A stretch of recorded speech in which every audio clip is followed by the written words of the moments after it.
I'm generally curious to hear any war stories about companies, how they handled the 2022-2020 period, especially companies which are impacted by COVID, negatively impacted by COVID, and especially all the offline-oriented companies.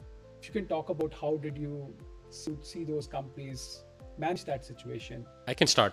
So I learned a new term from one of our founders, Ashish Munjal of Sunstone, during COVID, called zero-based accounting. I think Neo, Vinay Bagri, Viren Bish, they also had this interesting one where they were doing a lot of stuff around travel, blue-collar workers, and so on. So revenue went to zero. In fact, since our podcast was live during COVID, in fact, started during COVID, as an interesting anniversary, probably 5th, 6th year, I had Rajesh Mago, the now CEO of Make My Trip, and Make My Trip, which was, I don't know, like $1 billion in revenue, maybe 200-300 million of their revenue went to zero. And I said, okay, we can cancel the podcast. He's like, no, this is the time I want to be on the podcast. And so, because now I'm like in the moment of zero revenue for a publicly traded company, what am I going to do? Right?